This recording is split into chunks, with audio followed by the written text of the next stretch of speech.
precision.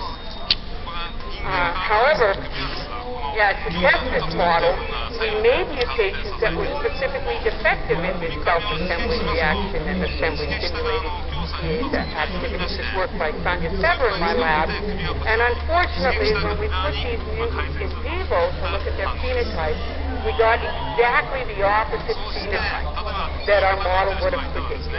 That is, overexpression of these mutants that selectively impair self-assembly and therefore assembly-stimulated GTPase activity actually accelerated the rate of transference of factor-mediated endocytosis in these cells. So that led Sonia Sever and I to propose another model for dynamic, in which we proposed that dynamin was actually like every other GTPase in the world, not a mechanochemical enzyme, but indeed a regulatory enzyme.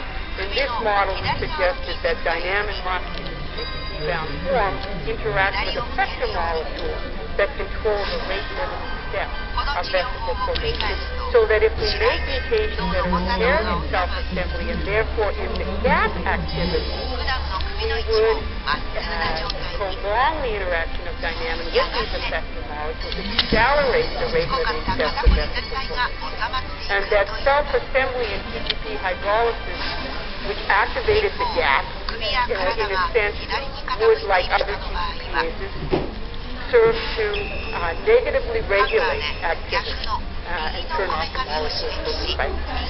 So these are apparently conflicting models, embarrassingly both suggested by me, but thankfully both published in Nature, so gave us lots of chance for review. But what I'd like to suggest is that, like this optical illusion of an older and a younger woman, that these two models for dynamin are not mutually exclusive. So we think now that dynamin plays a dual role in coded vesicle formation, that it functions early as a regulatory GTPase, and this function is in its unassembled state, where it's targeted at early stages to class-encoded hits. And in its regulatory mode, it functions to regulate and monitor coded pit maturation and to control the slow stages of vesicle formation, requiring basal GTP binding and hydrolysis activity. It subsequently, after self-assembly, switches to its second mode of operation as a component of the fission apparatus. This late stages of dynamic function, the fission reaction is very rapid compared to the maturation process, requires self-assembly and dynamic assembly-stimulated GTPase activity. So that's the take-home. Those of you who want to leave, I'll try to now provide evidence for that. So the evidence for dynamic role as an early regulatory enzyme in GTP hydrolysis is actually quite extensive. First of all of the GTPase and assembly-dependent mutants that we and others have generated in dynamin over the past 10 or 15 years block early stages of vesicle formation, not late stages. Chemical inhibitor of dynamin, which is a non-competitive GTPase inhibitor identified by Tony Kirkhausen, also blocks early stages of vesicle formation. As I told you, mutations in GED that impair assembly-stimulated GTPase activity accelerate early stages of vesicle formation.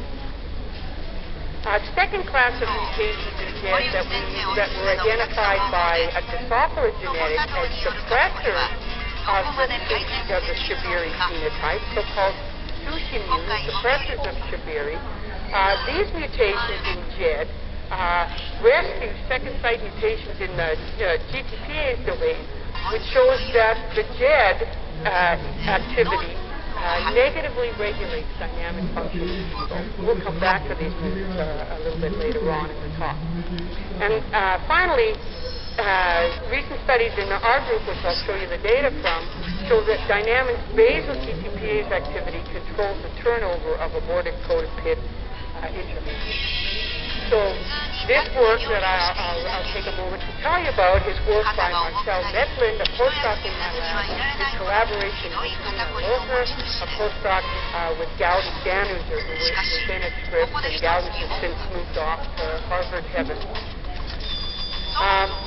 This is total internal reflection fluorescence video microscopy of fluorescently labeled EGFP-labeled class and light chain dynamics in a BSC1 monkey epithelial cell line.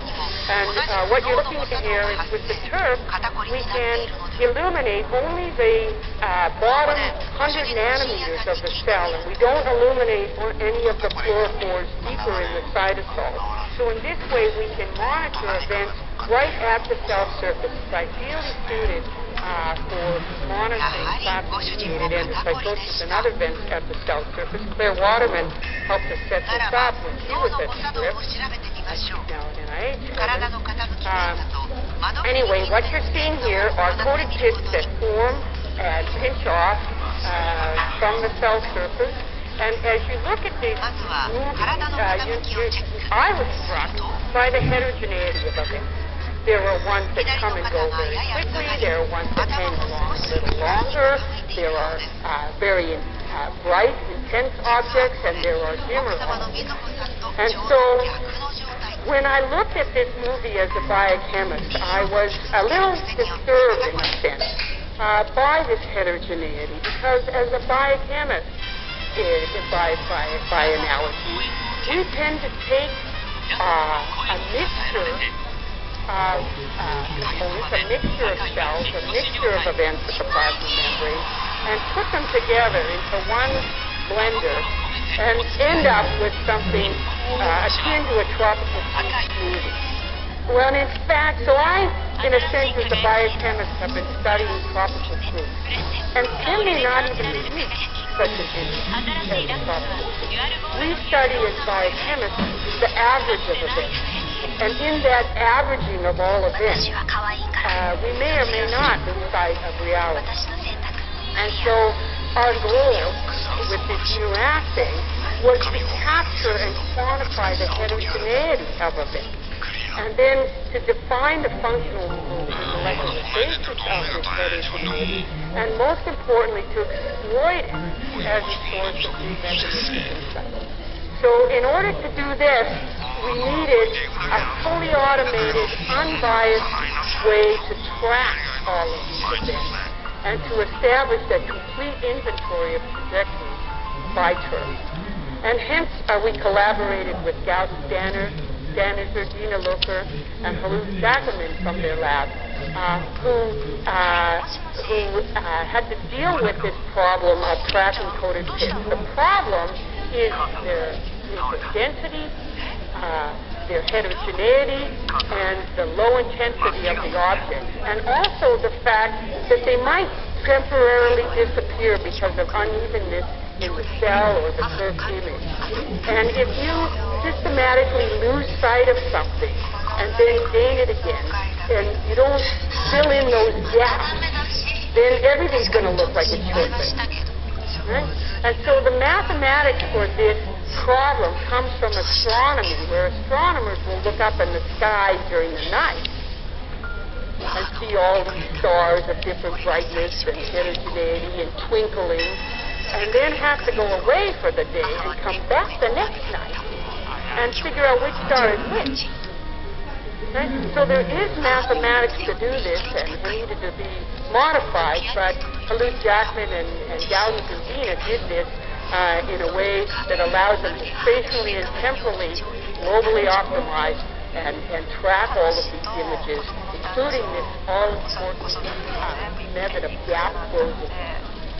When we detect and track and give trajectories for all these objects and cross the finish line, it's now important to apply statistics to